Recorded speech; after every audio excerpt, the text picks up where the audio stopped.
Le culturel, une présentation du M1035.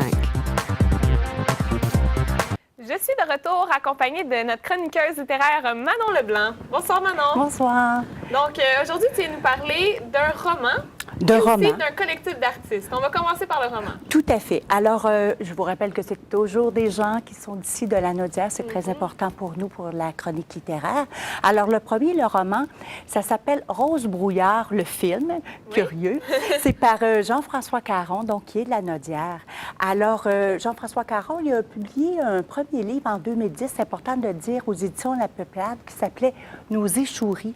Puis il a gagné un prix avec ça, le prix Jovette Bernier de la ville de Rimouski. Donc, c'est quelqu'un qui est quand même parti assez fort au niveau du roman. Dès la première. Alors, tout à fait, dès la première. Alors, ce livre-là, Rose Brouillard, le film, c'est l'histoire de Dorothée. C'est une réalisatrice qui est mandatée par une compagnie de production pour aller filmer une dame très, très âgée chez elle, qui s'appelle Rose Brouillard, d'où Rose Brouillard, le film. De là est le titre, donc c'est pas un scénario c'est pas un scénario, ça pourrait roman. l'être, on va voir tantôt, mais effectivement, c'est vraiment un livre. Donc, tout le long, on va essayer de connaître cette dame-là qui a un passé assez trouble.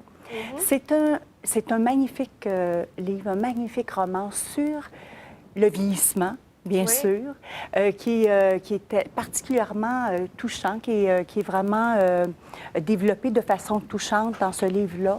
C'est un roman aussi sur la mémoire qui est défaillante avec le temps. Mais ce qu'on essaie de nous dire aussi, c'est qu'il y a un avantage à ça, quelque part, en vieillissant, c'est que selon, évidemment, le propos de l'auteur, le vieillissement apporte un certain ménage dans notre mémoire qui devient très sélective et on a peut-être le choix entre les mauvais et les bons souvenirs, puis souvent, on garde les bons. Alors, il y a un côté positif et très romantique aussi à la chose, tout en étant réaliste aussi. Là, c'est pas un roman sur, être vieux, c'est nécessairement Jojo tout le temps, puis pas nécessairement, mais c'est vraiment pris, c'est ça, de façon touchante par l'auteur.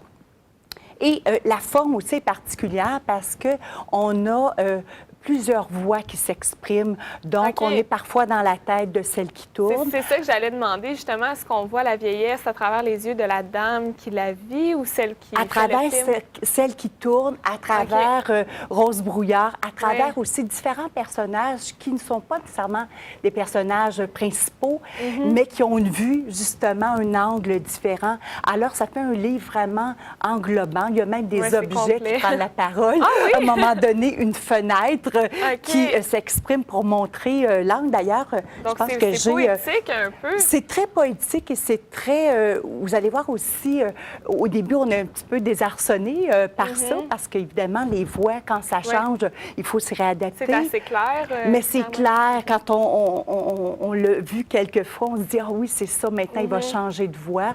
Alors, c'est très bien fait, mais on est surpris un petit peu. Alors, ici, je voulais juste faire un petit exemple d'une fenêtre. C'est particulier, juste pour vous montrer le ton.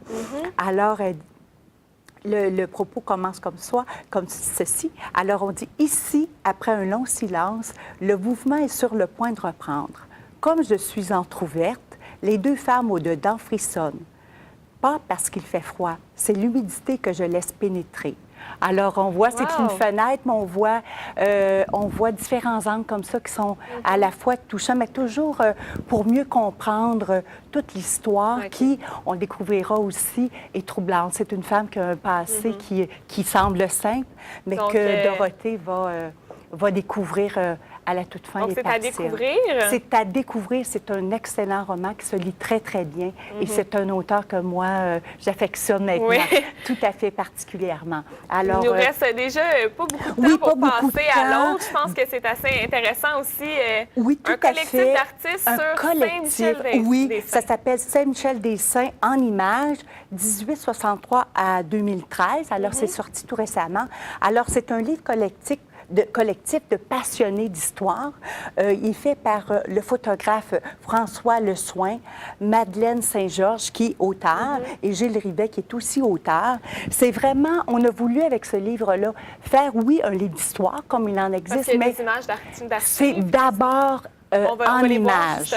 Oui, on va en voir peut-être quelques-unes pour montrer la forme. Donc, c'est vraiment un livre où on raconte l'histoire en images. C'est vraiment pour les passionnés d'images. C'est sûr qu'on décrit un petit peu, mais contrairement au livre d'histoire où on insère des images, c'est vraiment la place est mise à l'image, au propos, donc de l'image qui parle en soi et aussi très bien. de faire la juxtaposition des images d'hier et les images d'aujourd'hui. Exactement. On a pris dans certains, il y en a un dans l'exemple, une rue avant et maintenant. Alors ça, je pense que les gens aiment beaucoup ça parce que ça va vraiment la transformation. Oui. Alors, c'est un livre, on le verra aussi, qui est par thème. Alors, il y a des thèmes, événements, inondations, paysages, rues. Alors, différents thèmes, les gens peuvent y aller de cette façon-là. Pour ceux qui connaissent la région, où est-ce qu'ils peuvent se le procurer, ce livre-là? Bien, tout à fait. On va voir qu'il est en vente, c'est une édition limitée à 35 $. Il est en vente à Saint-Michel, Rona, à la pharmacie Prud'homme, Artisanat Belle-Rose, Mafuterie